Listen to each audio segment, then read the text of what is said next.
So this season coming up is going to be a very interesting one, both on and off the track, as teams try to get the best results possible in 2025, but while also not putting as much resource and actually development into their 2025 cars as possible because of the regulation changes coming up next year. That is going to be the main focus of most of the teams, if not straight away, but definitely throughout the season and by the time we get to the summer break.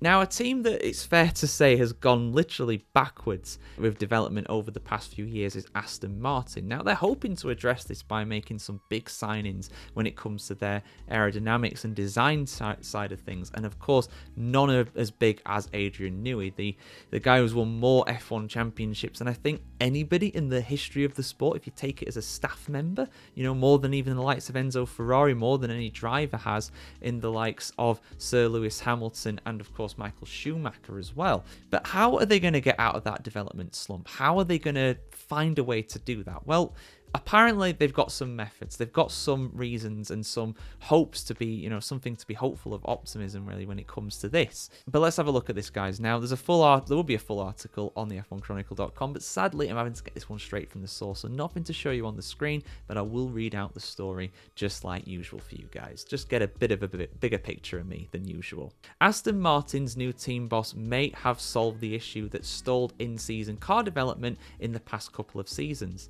That is the view of Jefferson Slack, the increasingly higher profile commercial boss at the Lawrence Stroll-owned team that has struggled to make progress since early 2023 despite making huge investments. Of course, that massive Silverstone base being the most state-of-the-art in Formula 1 now, apparently. Since the end of last season, Aston Martin installed former Mercedes engine chief Andy Cowell as the new team boss, replacing Mike Crack, aka the man with the funniest name in motorsport, who steps aside to become chief trackside officer. Slack, who began his career managing Michael Jordan's marketing activities before moving into European football, says it's all part of a new approach by the team. "I'm not a Formula 1 guy, and I'm certainly not a technical person," Slack told The Zone.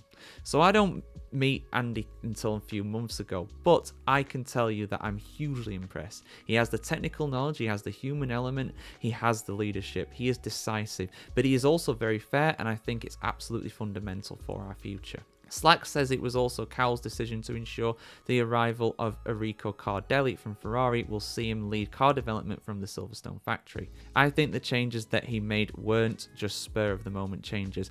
They were made after studying what would make a more effective team," said Slack. "It's not my area, but what I understand is that we haven't been very good at developing the car through the last few seasons." That is a masterpiece of understatement. "Arguably the second fastest car on the grid at the start of 23, and by the end of 24, according to Alonso, the 9th fastest car on the grid. Not good." Slack continued, "How do you get a group of people that are on this amazing campus that we have to focus on a long-term car development while also going to 24 races a year? How can they then deal with everything else on track?" I think that makes a lot of sense, but Andy didn't just wing it when we started. He took the time to figure it out, and I think that's been the natural evolution of the business as we've grown as a team. And of course, Andy Cowell is someone who was used to success. He came from Mercedes, who have won a lot of championships. They absolutely dominated the start of the V6 turbo hybrid era. The previous era in regulations, they won every single Constructors' Championship. They only missed out on one Drivers' Championship at the end to Verstappen. So he comes from a lot of success, and having successful people in a successful environment, or a potentially successful environment like Aston Martin, is a good thing. They just need to get themselves out of this rut. But it's how much emphasis they place on this 2025 car, because Adrian Newey, according to, who was it now? I think it was Alonso or Stroll. One of the two drivers said, yeah, basically, he's coming in the team. He's going to start working on 26 car from April. So that sounds to me like he's not really going to have a hand in this 25 car at all, because it's already going to be out on the track by the time March rolls around for, pre-season testing and also the first Grand Prix of the season in Australia. I don't think he's really going to have a say in that, which I totally understand it. I totally get it. Even Lawrence Stroll has to, budget to an extent in Formula 1. Of course, he spends a lot of money, but it's not unlimited. It's got a lot, but it will run out eventually, so he's got to be careful with that. And of course, with the budget cap as well, you've only got so many hours of wind tunnel time as well on top of that. So yeah, I think 25 will be a difficult year for Aston Martin, but if they can make some improvements on the car when most other teams have abandoned their car for 25, they could make some big gains. They could genuinely make a surge up the grid. But their big threat right now is just to maintain that 5th place. They need to make sure they've got a better car than Alpine, Haas, the Racing Bulls, because frankly, towards the end of 2024, they didn't.